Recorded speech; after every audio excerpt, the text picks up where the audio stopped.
My name is Lauren Mitchell. I am 34 years old, an American woman born and raised in Columbus, Ohio. Before the story began, I lived a quiet life, working as an administrative coordinator at a logistics company, believing honesty was enough to protect me. Dear listener, thanks you so much for tuning in. Please subscribe to the channel, hit the like button, and me know the comments what country you are listening from. I truly appreciate it. Enjoy the story. If you had met me before everything fell apart, you wouldn't have remembered me for anything dramatic. I wasn't loud. I wasn't reckless. I wasn't someone who attracted attention. I was the kind of woman people describe as safe.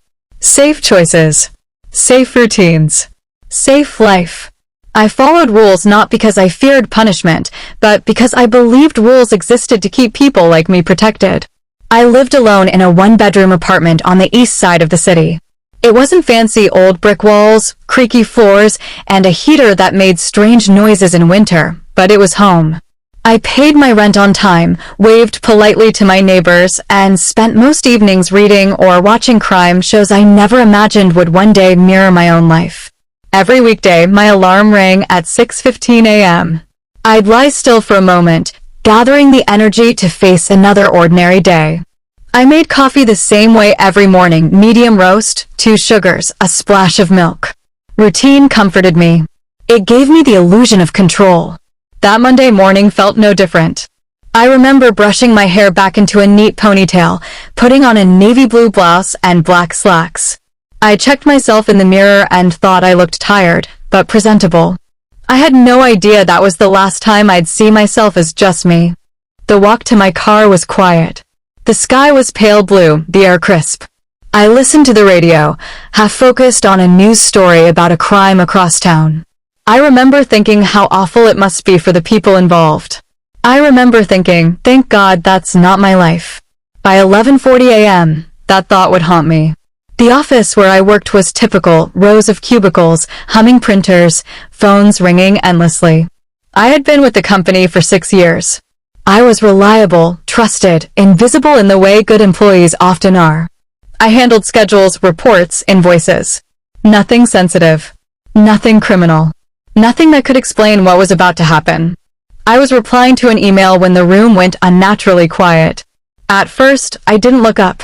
Offices have quiet moments. But this silence was different. Heavy. Intentional. I felt eyes on me before I saw anything. When I raised my head, I saw 2 police officers standing near the reception desk. My stomach tightened, but I told myself it was nothing. Maybe someone else was in trouble. Maybe it was a misunderstanding. I went back to my screen, forcing my fingers to keep typing, but my heart had started racing without permission. Then I heard my name. Lauren Mitchell. It wasn't a question. It was a declaration. I stood slowly. The scrape of my chair against the floor sounded too loud. Every single person in that office turned to look at me. My manager's eyebrows pulled together in confusion. A coworker covered her mouth. Someone whispered my name again, softer this time. Yes, I said, my voice unsteady. One officer asked me to confirm my identity. I nodded. He then asked me to come with them. Is there a problem? I asked. We just need to ask you a few questions, he replied. That was all the explanation I got. They walked me out of the office while everyone watched. No one stopped them. No one asked what was happening. In that moment, I felt exposed, like my private life had been dragged into public without my consent. Outside, the city didn't care. Cars passed. People laughed. A woman argued into her phone as she walked by. Life continued as if mine hadn't just cracked down the middle. Inside the police car, my hands trembled in my lap. I tried to reason with myself. This is a mistake. That sentence played on repeat in my head. A clerical error. Wrong person. Something that would be cleared up in minutes. At the police station, the air smelled like disinfectant and old paper. They led me into a small interrogation room with gray walls and a metal table bolted to the floor. When the door closed, the sound echoed inside my chest. That's when they told me I was being accused of a crime. Not a minor one. Not a misunderstanding. A serious crime. At first, I laughed. I couldn't help it. The idea was absurd. I told them they had the wrong person.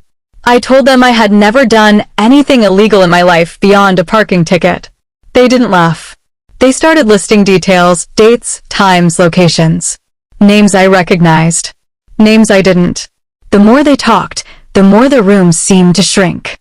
I didn't do this, I said. I swear. They asked where I was on a specific night months earlier. I answered honestly. When they asked for proof, my confidence faltered. I lived alone. I had no witnesses. No solid alibi. I saw it in their eyes, the shift. The moment doubt stopped being about the case and started being about me. Hours passed. They asked the same questions in different ways. Every pause I took was written down. Every emotion I showed felt like it was being judged. By the time they told me I was being formally charged, my legs felt weak. I asked one question, my voice barely holding together. Do you believe I'm innocent? One officer looked at me carefully and said, "That's not for us to decide." That sentence broke something inside me. That night, I was placed in a holding cell. Cold metal bench. Thin blanket. Walls that felt like they were closing in. I wrapped my arms around myself and tried not to cry, but the tears came anyway. I thought about my mother, my job, my apartment, my future. Everything I had built suddenly felt fragile, like it could disappear with a single signature. I had gone from an ordinary woman to an accused criminal in less than a day. And as I sat there, shaking in that cold cell, one terrifying truth settled deep inside me. This was only the beginning. The morning after I was taken into custody, the world outside continued as if nothing had happened. But for me, nothing would ever be the same. I had been accused of a crime I didn't commit, and suddenly, everything familiar felt unreachable. I woke up on the hard bench in the holding cell with a stiff neck and aching joints, my body reminding me that fear leaves its own mark. I had never experienced helplessness like this. The cold concrete walls, the thin, scratchy blanket, and the faint hum of the fluorescent lights overhead made me feel trapped in a nightmare that I couldn't wake from. By mid-morning, I was escorted to an interrogation room. The officers were already waiting, their faces expressionless, their posture deliberately rigid. One of them, a man with dark hair graying at the temples, looked at me as if evaluating me the moment I entered. The other, a younger officer, scribbled notes furiously while maintaining a detached gaze.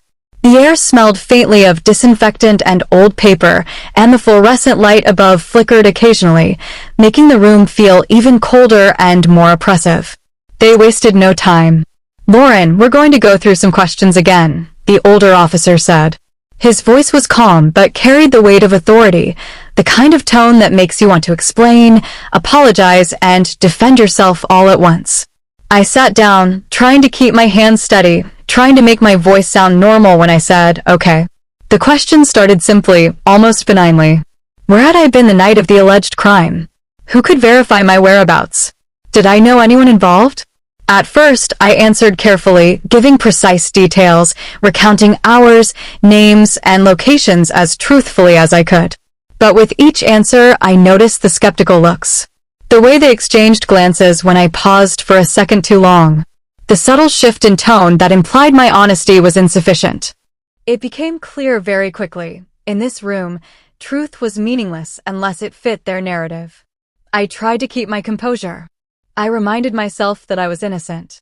I reminded myself that I had done nothing wrong. But my words began to feel hollow, bouncing off the walls and falling into silence. Every statement I made was met with suspicion, every pause a reason for doubt. I realized they didn't want explanations. They wanted me to break, to falter, to appear guilty. Hours dragged on, and exhaustion set in. My throat was dry, my back stiff from sitting too long, and my mind kept replaying every event, every encounter that could possibly tie me to the crime in their eyes. I thought about my coworkers, my apartment, my routines, all the things that could testify to my innocence. But none of it mattered here. None of it seemed to hold any weight against the accusation. The officers repeated questions in different forms, trying to catch contradictions in my answers. Each time I answered truthfully, I felt the tension in the room tighten. They asked me about people I didn't know, places I had never been, and events I had no memory of. Every false connection they tried to establish felt like another nail in a coffin I hadn't even entered. I kept my voice calm, but my mind raced. How would anyone believe me? How could I prove my innocence when no one seemed willing to listen? At some point, the younger officer leaned back, crossing his arms. "You understand that lying to us will make things worse," he said. The statement was obvious, but the implication was chilling. I wasn't lying. I had done nothing wrong. And yet, the suggestion lingered in the air, pressing down on me, reminding me how powerless I was in this environment. Time became a blur. The officers took short breaks, but returned with the same focused intensity. I had nothing to eat, nothing to drink. I hadn't seen sunlight. My thoughts started spinning, questions without answers, fears without relief. Every sound in the hallway made me jump. Every shadow seemed threatening. I kept imagining that the world outside was moving on without me, leaving me trapped in a nightmare that only I could feel. Then they brought in more documents, witness statements, police reports, and timelines that supposedly tied me to the crime. I looked at the papers, trying to make sense of them, but my name appeared in situations I had never been a part of. A stolen car, a robbery, a confrontation that I hadn't witnessed. And yet, in their hands, these documents had weight. They were evidence, proof, undeniable fact. But I knew the truth. I knew I had done none of it. And knowing that truth didn't seem to matter anymore. I began to feel panic creeping in, a cold, creeping sensation that settled in my chest. I had never been in trouble with the law before. I had always believed in fairness, in reason, in the idea that truth would always matter. But here, in this small, sterile room, those ideas were meaningless. It was a world where accusation alone could erase reality, where the perception of guilt could outweigh facts, and where a person's life could be upended in a matter of hours. I tried to remain calm, to gather my thoughts, to find a strategy. But with every passing hour, I realized that strategy alone wouldn't be enough. The system had already moved against me. Every question they asked, every note they wrote, every skeptical glance was another thread pulling me further into a web I hadn't seen until it was too late. By the time the afternoon came, my mind was exhausted, my body aching, and my spirit weighed down by the realization that proving my innocence would not be simple. Even after recounting my alibi repeatedly, the officers remained unconvinced. Every piece of evidence I could provide, emails, receipts, routine schedules, was met with doubt or worse, indifference. It was as if my very honesty had become a liability, something that made them question my ability to be trusted. As the sun began to lower in the sky, casting long shadows across the gray walls of the station, I realized how utterly alone I was. There was no one to call, no one to confirm my story, no one who could intervene in time to save me from this nightmare. My innocence, my life, my identity, all of it seemed suspended, hanging by threads I could not reach. That night, I was moved to another holding area. The bench was hard, the air cold, and the uncertainty overwhelming. I tried to sleep, but my mind refused. Every sound, a distant shout, a door slamming, footsteps, made me jump.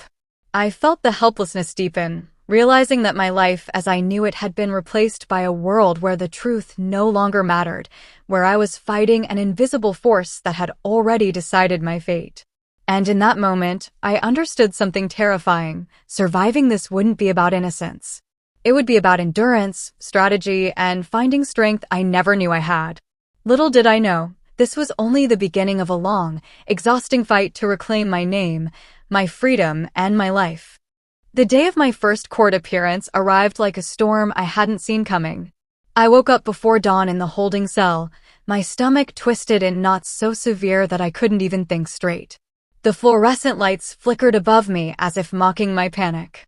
I dressed carefully, dark blouse, plain slacks, sensible shoes, the kind of clothing that made you blend in, disappear, become invisible. In this courtroom, appearances mattered more than truth. Walking into the courthouse, I felt the weight of everyone's eyes, even though most were strangers. Court officers, clerks, attorneys, journalists, they all assessed me without knowing me. My hands trembled as I clutched my bag, my knuckles white. I tried to remind myself to breathe. Stay calm, Lauren. Focus. Show them you're innocent. Don't let them see fear. The courtroom was enormous, far larger than I had imagined.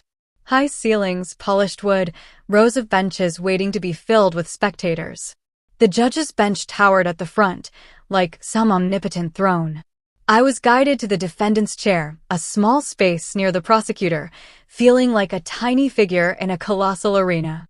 The eyes of the prosecutor, cold and calculating, met mine briefly, and I felt the invisible weight of judgment before the trial had even started.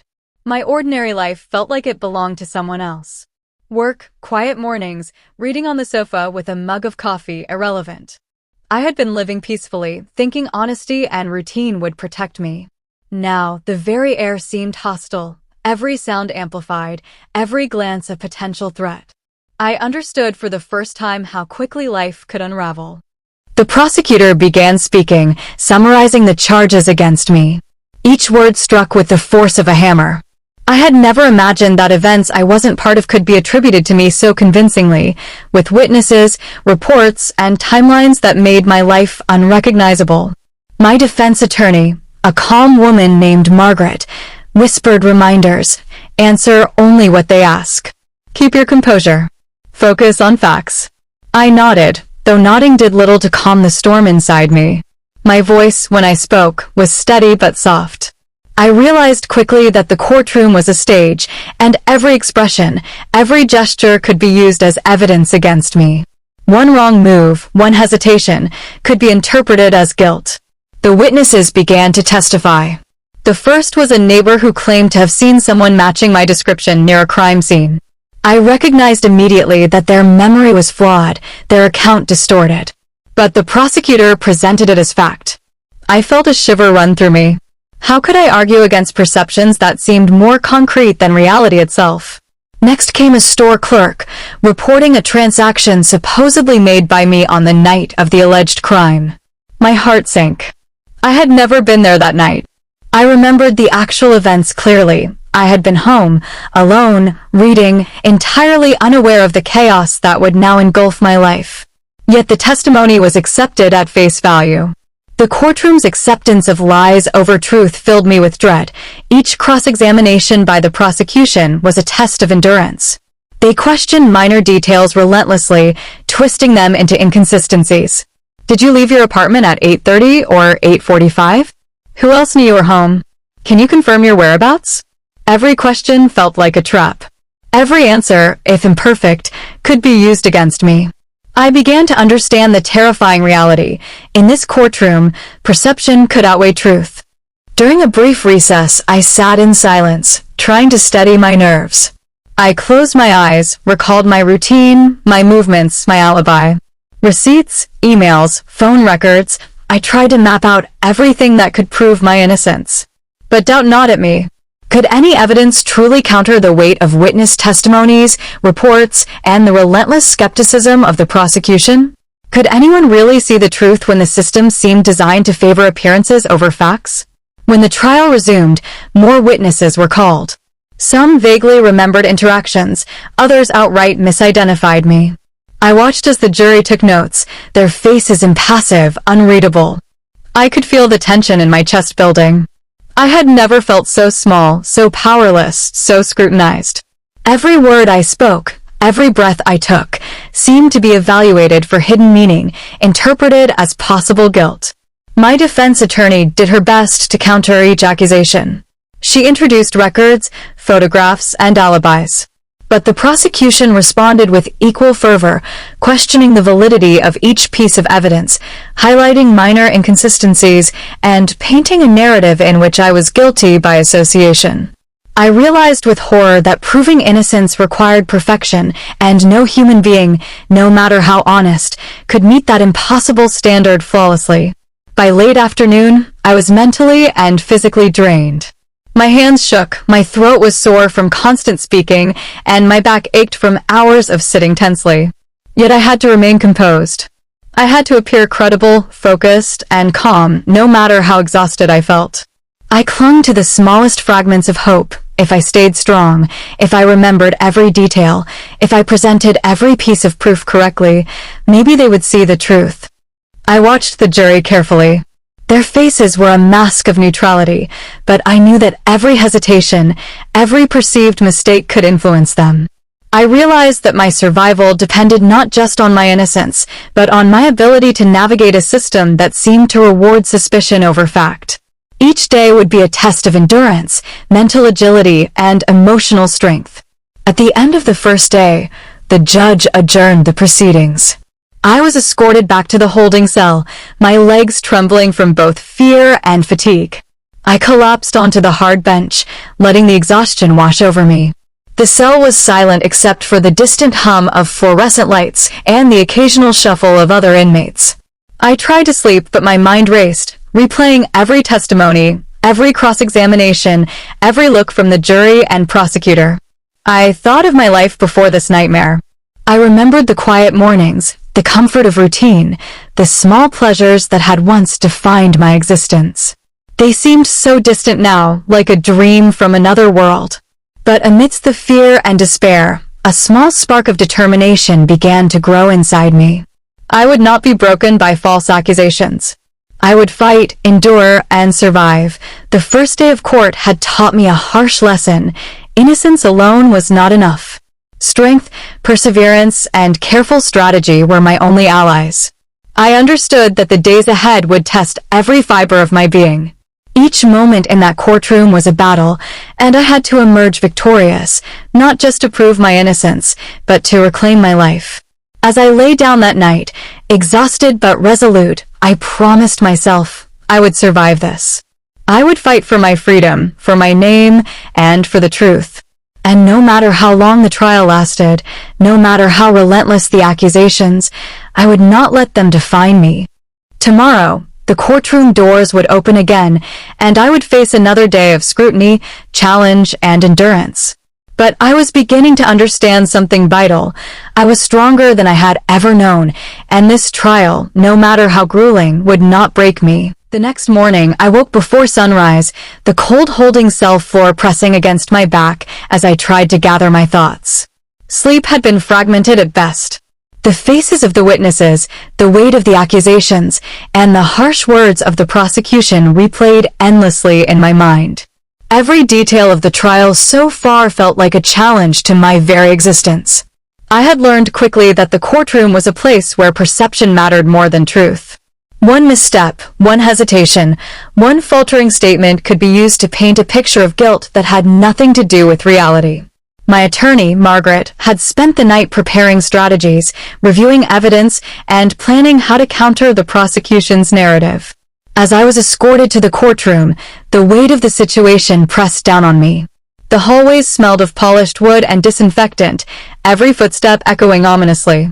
I held my bag tightly, gripping it as if it were a lifeline. Today, Margaret told me, we would focus on establishing a timeline that proved my whereabouts, supported by tangible evidence and witnesses who could verify my innocence. The courtroom was as intimidating as ever. The judge, tall and imposing, sat behind the bench, exuding authority. The jury members observed quietly, their faces unreadable. The prosecution waited, poised and relentless. Margaret approached me quietly, whispering instructions. Stick to the facts. Speak clearly. Don't let them rattle you. We have this. We began with the first witness, a friend who had been with me during the critical hours. She testified that I had been home the entire night, watching a movie and making calls to confirm work schedules. She described details I had long forgotten, what I wore, what we ate, and even the conversation we had about a minor office issue. Her testimony was precise, confident, and credible. I watched as the jury took notes, some frowning, others nodding slightly. I felt a flicker of hope. Margaret approached me again, whispering, "Good. That's exactly what we needed." Her reassurance gave me a small boost of strength. Next, Margaret introduced tangible evidence, emails I had sent, receipts from purchases, and phone records. Each document was meant to anchor my presence away from the crime scenes the prosecution had described. The prosecutor attempted to undermine them, questioning their validity, the timestamps, and the authenticity of the sources. I felt a familiar wave of panic but forced myself to remain calm. Margaret countered with explanations, providing context and clarity, showing the jury that my alibi was not only possible but verifiable. Hours passed as the defense meticulously worked through the evidence. Every witness, every document, every statement was a thread woven into a larger tapestry meant to establish my innocence. I felt exhaustion creeping in, but determination kept me alert. I understood that this trial wasn't just a test of facts. It was a test of endurance, patience, and emotional resilience. The prosecution, relentless as ever, tried to find cracks in the narrative. They questioned minor inconsistencies, trying to create doubt. Every question, every challenge, was a reminder that in this courtroom, perception was as powerful as truth. I had to remain composed, responding only to what was asked, never volunteering unnecessary information, and always maintaining credibility. As the day drew to a close, Margaret summarized the defense's argument, emphasizing the reliability of witnesses, the strength of documented evidence, and the implausibility of the accusations. She spoke with confidence and clarity, aiming to sway the jury and highlight the gaps in the prosecution's case. Returning to the holding cell that night, I felt a mixture of exhaustion and cautious optimism. The day had been grueling, mentally and emotionally, but I had survived. The defense had established a solid foundation, yet I knew the battle was far from over. Each day in court was a test, and tomorrow would bring new challenges, new questions, and new witnesses. As I lay on the hard bench, staring at the flickering fluorescent light, I reflected on the lessons I had learned. Endurance, clarity, and unwavering belief in my own truth were my only allies. The courtroom was a battlefield, and I was determined to fight, piece by piece, until my name was cleared and my life restored. The morning light filtered through the thin bars of the holding cell, casting long shadows across the cold concrete floor. Another day of the trial awaited me, and with it, another day of relentless questioning and the silent judgment of strangers. I had been surviving on little sleep, my mind replaying every detail of the previous days, every testimony, every piece of evidence, every skeptical glance from the prosecution and jury. The weight of the accusations pressed heavily on my chest, making it hard to breathe. Margaret arrived early, as always, her presence a small beacon of reassurance in an otherwise hostile environment. She reviewed the plan for the day, a series of witnesses the prosecution had called to reinforce their narrative and a few surprise pieces of evidence that could sway opinions. We went over my statements, rehearsing answers, anticipating challenges, and preparing for the unexpected. As we entered the courtroom, the familiar oppressive atmosphere settled around me. The judge's gaze was neutral but stern, the jury's expressions unreadable, and the prosecutors poised with papers and pens, ready to pounce on the slightest misstep. My heart raced as I took my seat, my hands trembling slightly despite my best efforts to remain calm. The first witness of the day was someone I didn't know personally, a clerk at a convenience store who claimed to have seen me purchasing an item near the scene of the alleged crime. I recognized immediately that the memory was hazy, the timeline uncertain, yet the prosecution presented it with unwavering confidence. Each word they spoke felt like a weight pressing down on me, threatening to crush the fragile hope I had been clinging to. Margaret objected, pointing out inconsistencies in the witness's statement and emphasizing that their memory could not be fully trusted. The judge sustained a few objections, but allowed most of the testimony to stand. I felt a rising sense of desperation. Even when I knew the truth, even when I could account for every moment of that night, the courtroom's perception of reality seemed to be shifting away from me.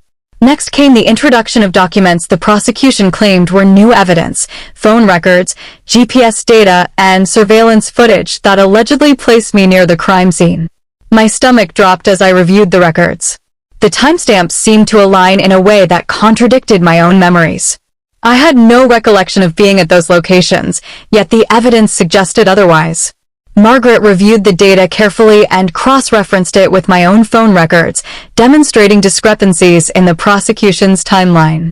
She argued that the evidence was circumstantial, incomplete, and misinterpreted. I watched the jury closely, noting subtle shifts in their expressions, some skeptical, some considering Margaret's explanations. My hope flickered. Perhaps the truth could still prevail. Throughout the day, I struggled to maintain composure. Every question, every challenge, every skeptical glance from the jury felt like an attack on my very being.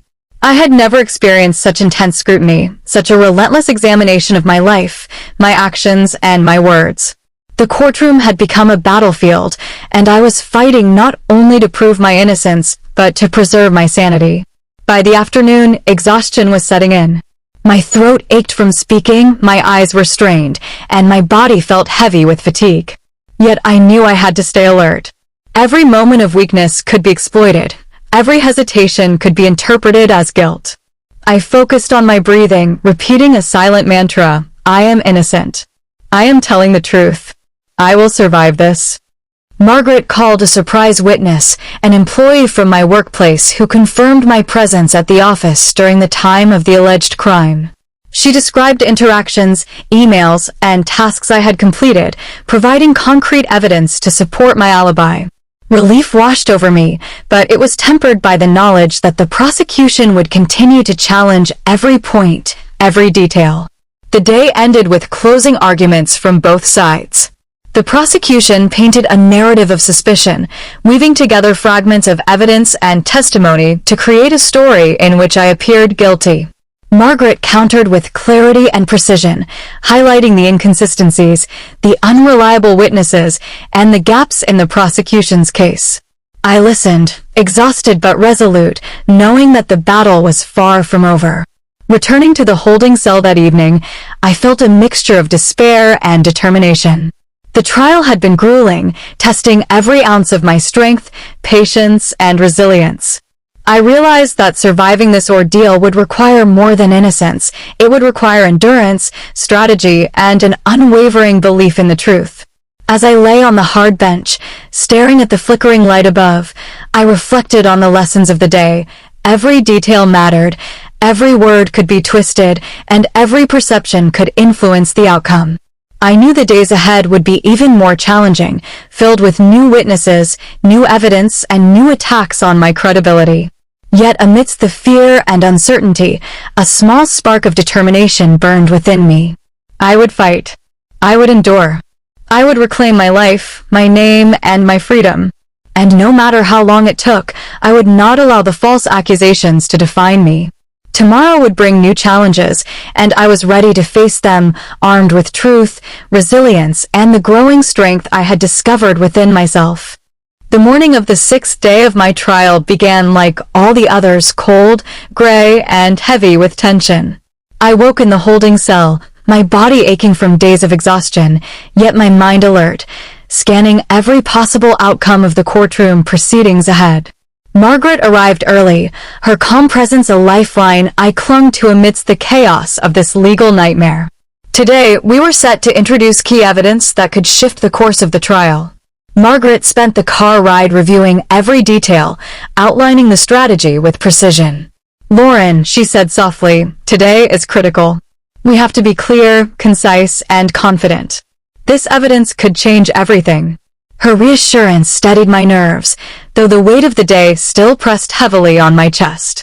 Entering the courtroom, I felt the familiar oppressive atmosphere. The judge's gaze was neutral but unwavering, the jury's expressions unreadable, and the prosecutors poised with papers and notes, ready to attack any weakness. I took a deep breath and focused on maintaining composure. I knew that appearances here were as crucial as the facts themselves. The day began with the introduction of new evidence, surveillance footage from the night of the alleged crime. Margaret guided me carefully as the footage played on the screen for all to see. There I was, clearly captured on security cameras at locations far removed from the crime scene. Every timestamp, every movement, every detail was documented. The prosecution tried to downplay it, suggesting inconsistencies, but Margaret countered each claim with precise documentation, emails, and witness testimony that corroborated my presence elsewhere. The jury leaned forward, their expressions shifting subtly. For the first time, I felt a glimmer of hope. Perhaps, after days of relentless scrutiny, the truth was finally beginning to surface. Margaret's strategy was working. The pieces of evidence we had meticulously gathered were forming a coherent narrative that clearly supported my innocence. However, the prosecution was relentless. They brought forth witnesses who attempted to challenge the credibility of the evidence, suggesting manipulation or error. Each statement, each accusation, felt like another test of endurance. I had to remain calm, answering only when necessary, speaking with clarity, and letting the evidence speak for itself. Every time I hesitated, I reminded myself, I am innocent. I know the truth. I will not falter. Midway through the day, Margaret introduced a key witness, a former colleague who had been with me during the critical hours.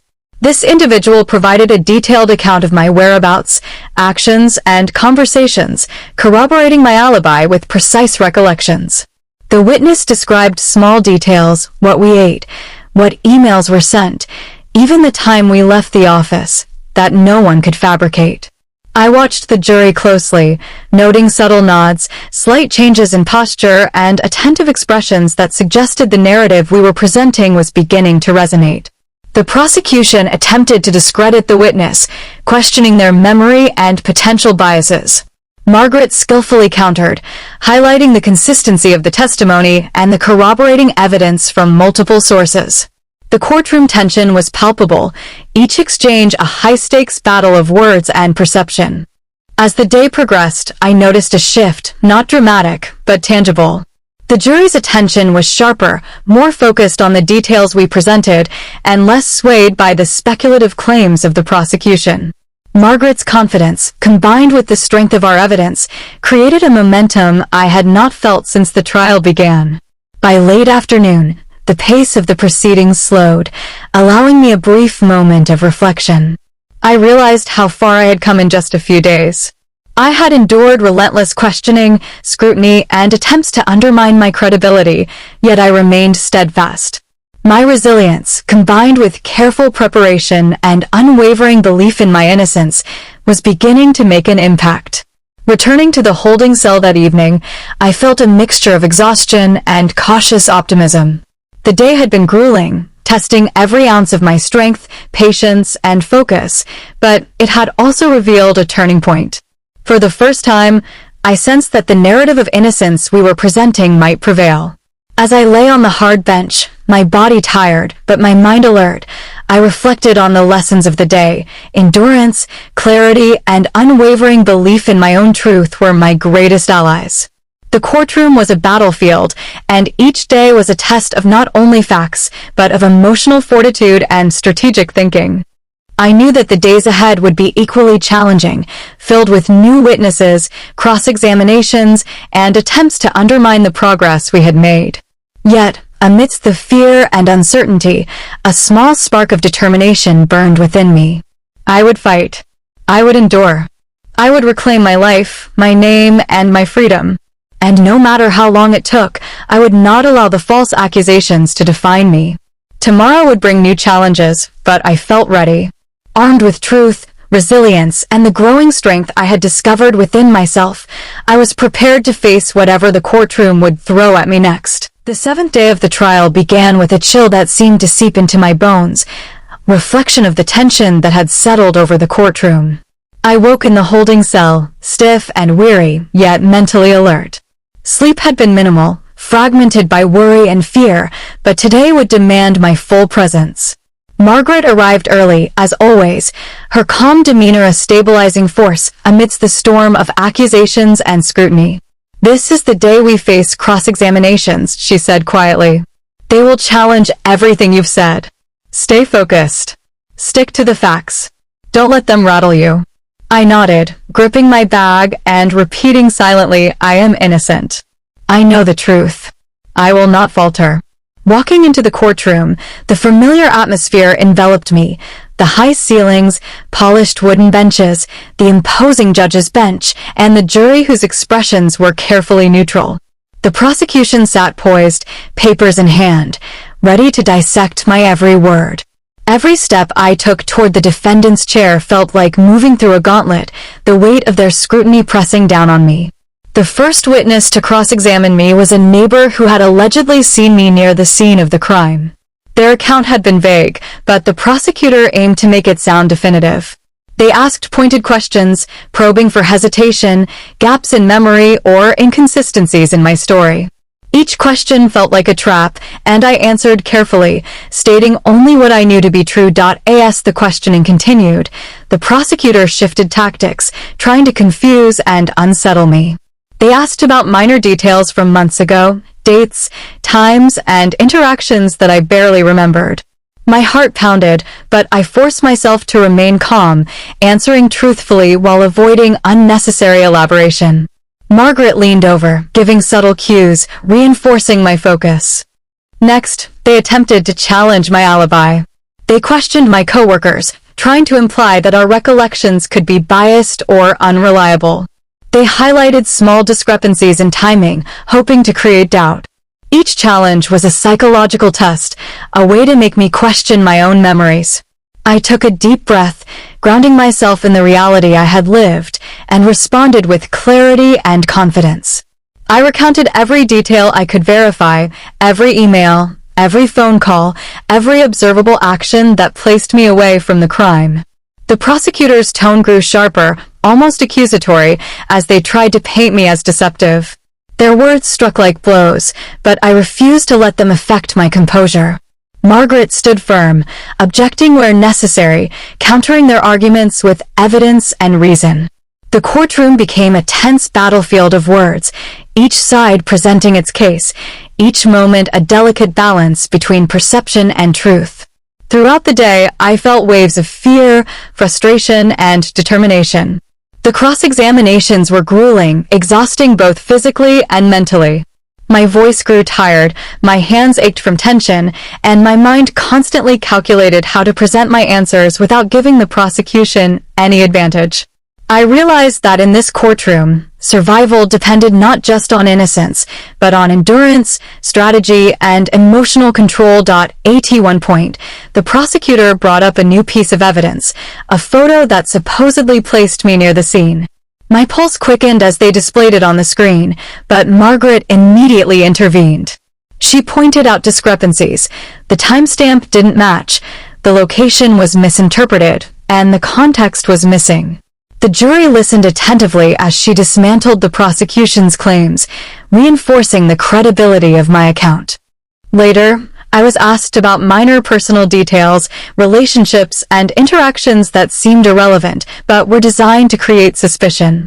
Each question felt invasive, a subtle attempt to undermine my character and credibility.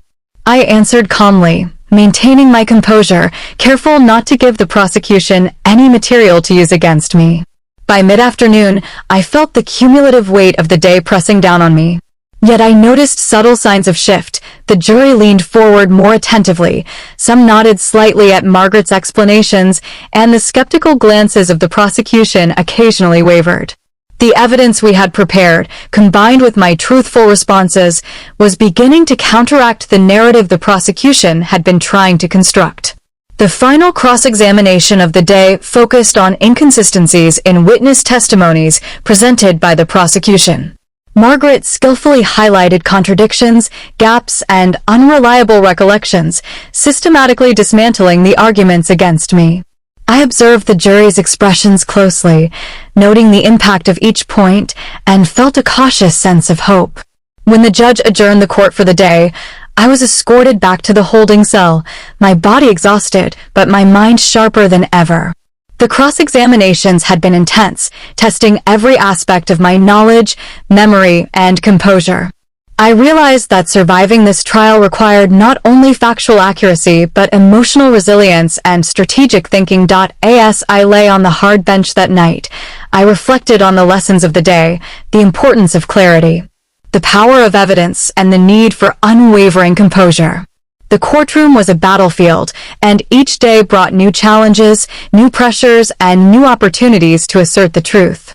Tomorrow would bring yet another round of testimony and scrutiny, but I felt more prepared, more determined. The spark of resilience within me had grown, fueled by the small victories and the steadfast support of Margaret. I understood that this trial was not just about proving my innocence, it was about reclaiming my identity, my dignity, and my life. I was ready to face whatever challenges awaited me in the courtroom, armed with truth, determination, and the unwavering belief that, no matter how daunting the trial, I would survive. The morning sun spilled through the courthouse windows, bathing the courtroom in a pale, golden light.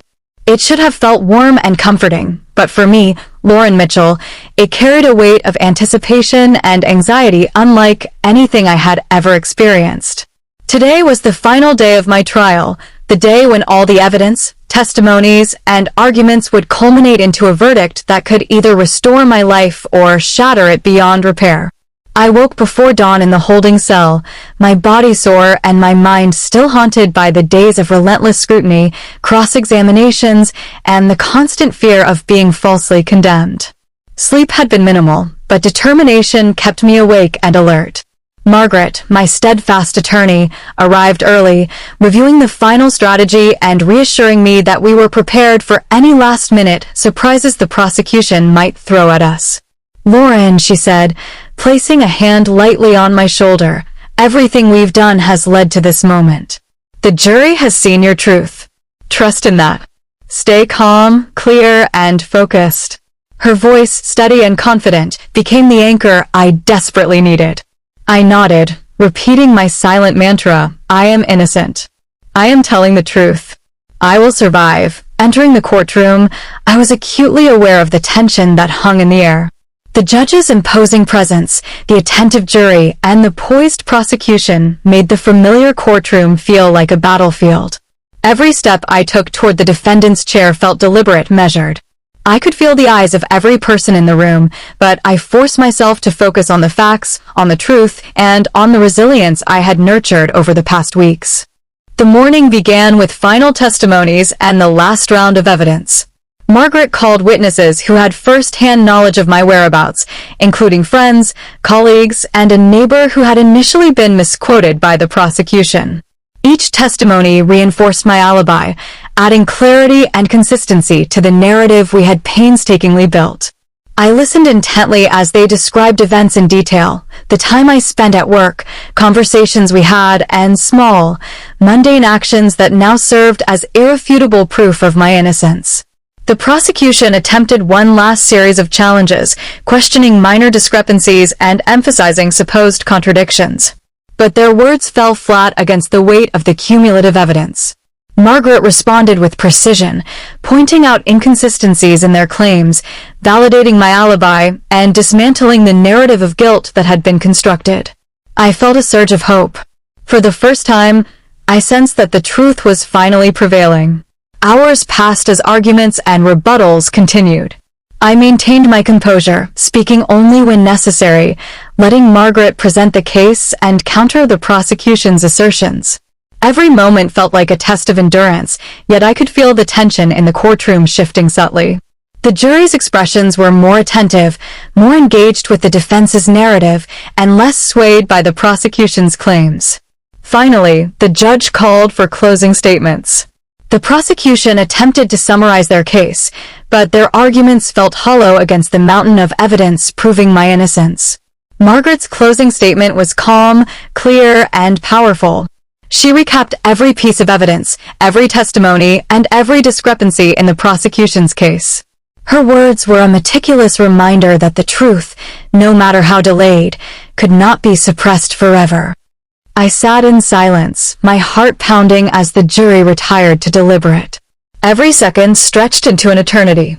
The memories of the past days, the fear, the exhaustion, the relentless questioning flashed through my mind. I thought of my quiet life before this nightmare, of my family and friends, and of the freedom I had taken for granted. The thought of being falsely condemned was unbearable, yet I clung to the belief that truth would ultimately prevail. After what felt like hours, the jury returned. The foreperson stood, clearing their throat. The room fell silent, every eye on the jury, every breath held in anticipation. The judge nodded for the foreperson to speak. On the charges brought against Lauren Mitchell, the foreperson began, "We find the defendant." My heart pounded in my chest, every nerve on edge. I held my breath, my hands trembling slightly as the words that could restore my life, or end it, hung in the air. "Not guilty." Relief, pure and overwhelming, surged through me. Tears streamed down my face as a weight I hadn't realized I was carrying lifted. The courtroom seemed to exhale alongside me. Margaret smiled, a mix of pride and satisfaction, as the judge officially declared my innocence. I felt a rush of emotions: joy, gratitude, disbelief, and a profound sense of liberation. As I left the courtroom, I was met with friends and family who had waited anxiously outside. Hugs, tears, and words of support surrounded me. For the first time in weeks, I felt safe, free from the constant scrutiny and fear that had defined my life. Every step I took away from the courthouse felt like reclaiming a part of myself that had been lost. That night, in the quiet of my apartment, my home, my sanctuary, I reflected on the ordeal. I had endured relentless fear, false accusations, and an unyielding legal system, yet I had survived. I realized that innocence alone was not enough. Strength, perseverance, and unwavering belief in truth were equally vital. I had discovered a resilience within myself I hadn't known existed. The nightmare of being blamed for a crime I didn't commit had tested me in ways I never imagined. But it had also revealed the depth of my courage, the power of truth, and the importance of steadfast allies like Margaret. I knew that life would never be the same, but I also knew that I had emerged stronger, wiser, and more determined to live fully and freely. In the days that followed, I slowly rebuilt my life, reconnecting with work, friends, and the routines that had once felt mundane but now felt precious. Every step forward was a reminder that truth and resilience could prevail, even in the darkest of times. And as I stood on my balcony one evening, watching the sunset paint the sky in hues of gold and pink, I felt a profound sense of closure. The nightmare was over. I had been vindicated. I was free. And I would never forget the lessons I had learned about strength, endurance, and the unwavering power of truth.